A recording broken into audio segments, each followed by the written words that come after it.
Welcome to the Uncle's Channel. Thanks for watching today. And let's talk about the brand new Mutant Mayhem trailer that just dropped today, because this movie is shaping up to be awesome. It might be one of the best turtle movies that's ever come out, because we finally got to look at all the core villains in the movie, the storyline for the movie, some of the vehicles, the turtle personalities in the movie, the overall sense of humor. I mean, this movie just looks amazing, and I'm so excited for it. So today in this video, we're going to break down the storyline, what all the villains look like that have been revealed, which is like every one of them, but I think maybe one villain hasn't been revealed inside the movie yet. We're going to break down all their looks, take a look at that, some of the overall Turtles personalities, and just really break down all the Easter eggs that we've seen in the trailer so far. But let's go ahead and dive into Teenage Mutant Ninja Turtles Mutant Mayhem trailer number 2.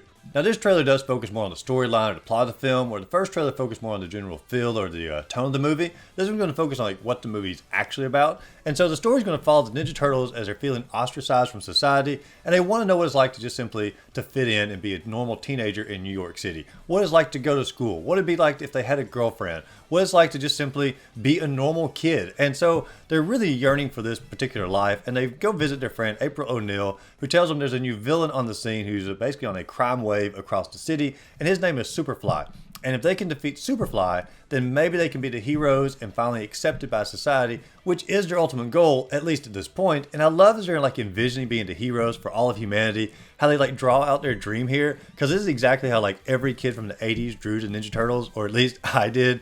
And I mean, look at the head there. That's exactly how everyone in your class drew Ninja Turtles back in the early 90s, the late 80s. And I love that they're at least bringing that art style into the movie to some degree. But regardless, the Ninja Turtles, they go to meet with Superfly to try to stop this, crime wave, to become these heroes. And when they get there, they realize that Superfly is not just simply a normal villain. He's also a mutant, just like they are. And he has an entire league of mutants behind him, all his basically as his henchmen to accomplish his crime wave. However, they realize that Superfly has a ulterior motive besides just simply wreaking some havoc here. Superfly actually wants to eliminate all humanity because he believes that mutants are the future for the planet. And so the Ninja Turtles are now on a mission to stop Superfly in order to actually save all of humanity and not just simply stop the crime wave. And so this gives the Turtles a overarching basically mission for the entire movie. And it seems like it's a really cool plotline that they've set up, and I really do like that they're backing away from the Shredder plotline a little bit that all the other Turtle movies tend to focus on, because the Turtles universe is so rich with so many different villains and different characters,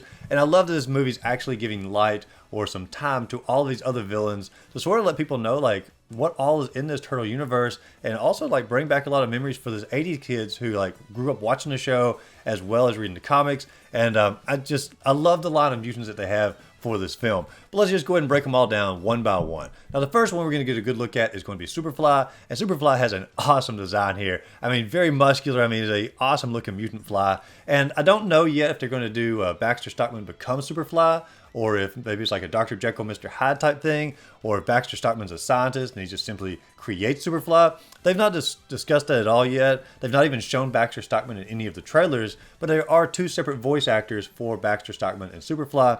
So I'm not sure how they're going to do it, and maybe revealed, in the next trailer, or maybe a surprise in the movie. And I'm fine if it's a surprise in the movie, because that's a really cool plot point they could do a whole lot of stuff with. But Superfly's design, awesome looking here. And the next one we're going to get to see is going to be Scumbag. And Scumbag was not mentioned in any of the promotional posters as far as villains who are going to appear inside the movie. And Scumbag, I had this action figure as a kid, and truth be told, I was always sort of disgusted by it. I never really liked the way he looked. And their portrayal of him in this movie, he has the same little shirt on from the action figure. He has the same little hairdo in the action figure. I mean, it's pretty accurate to what he looks like, and he's got the personality of what I would expect. And so Scumbag is also in this movie. Then we have Bebop and Rocksteady, who we did see a little bit in the last trailer. Bebop's got his, his music box going off to the side. Rocksteady, they both look exactly how they should, according to Turtle lore. Obviously, with the art style that's given here, but the aesthetic does match up pretty well for them. Next up, we have Ray Fillet, and Ray Fillet looks way more goofier than I ever would have anticipated for the film. Ray Fillet I always viewed as sort of a half hero toward the Turtles. I can't remember his actual storyline in the cartoon or in the comics, but from my memory anyway, he was always sort of a heroic looking figure.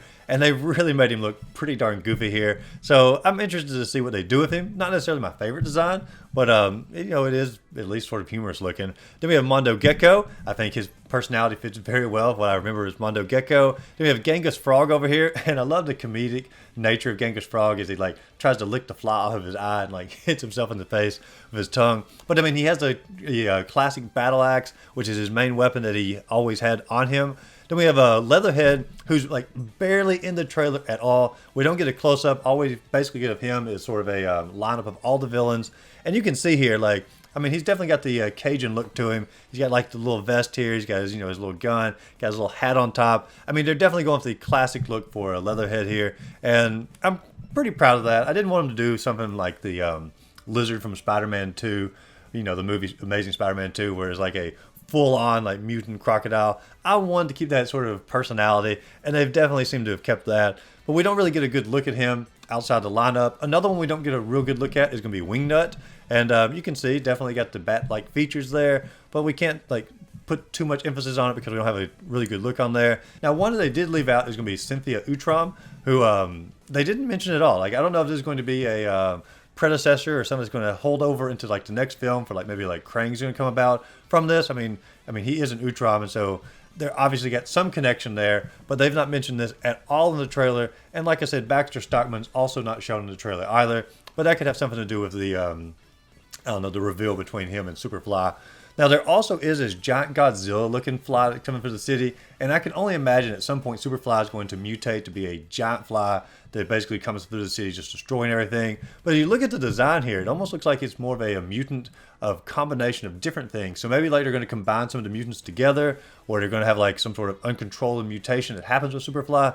I don't know. I'm pretty interested with that. But regardless, we finally have a look at all of these villains, and it really is sort of a ragtag team that they have behind Superfly. And it makes me think that obviously Superfly is the genius behind all of this, and the rest of the team is going to be more of a comedic backup for him. None of these villains are going to be fully evil on their own. They're all going to have sort of more of a comedic, animated nature about them. But that's sort of how like Ninja Turtles has always focused, at least in the popular side of things, not necessarily the comic book side. The comic book was always darker, but I think this fits the tone for what kids in the 80s grew up at knowing as the Ninja Turtles, and it's updated in a really cool way. And so I'm really excited for all of these villains. And we also get a better look at all of the Ninja Turtles in the film as well. We actually get to see some of their personality shine through, how they joke back and forth a little bit. I love the jokes that they make about how Leo is ratting them out, and then like Splinter corrects Michelangelo and using that word in the house because, you know, he's a mutant rat. I mean, it's a pretty good little joke there. But there's a lot of good little jokes inside the trailer, and if they can keep that pacing of jokes up throughout the entire movie, this movie's gonna be hilarious. I'm really excited for the sense of humor that they've included thus far. But they also talk about like the Ninja Turtles having more beyond just a sense of humor. It also talks about like what each turtle's trait is going to be. Like Splinter talked about how Michelangelo has the heart, Donatello has the wisdom, Raphael has bravery. Also jokes around about his rage problem, which is, you know, an ongoing thing inside the comics, and Leonardo having the honor of the turtles. And so I actually love that they're not viewed as just simply a turtle team, but they're actually going to be viewed as individual turtles with their own individual personalities.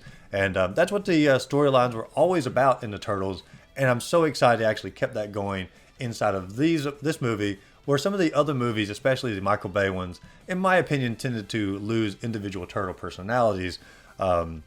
And I'm excited to have that back. They also showed a turtle van inside the trailer, and the turtle van is not your classic turtle van. It's going to be more of a in disguise pizza van. I mean, it has pizza written on the side, has a giant pizza on top.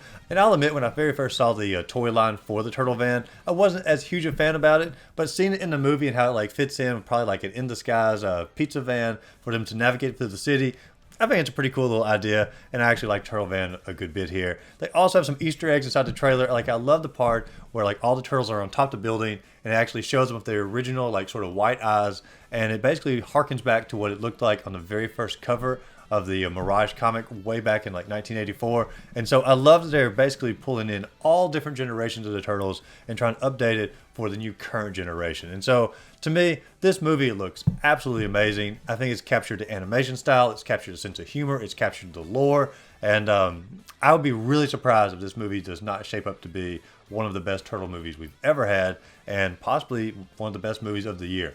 But obviously, I'm really excited about it. What are your feelings about the movie? Let me know in the comments down below. And as always, if you enjoyed the video, be sure to like and subscribe to the channel. Check out my other videos listed up above. And go out there, find a great game to play. Just simply have a great rest of the day.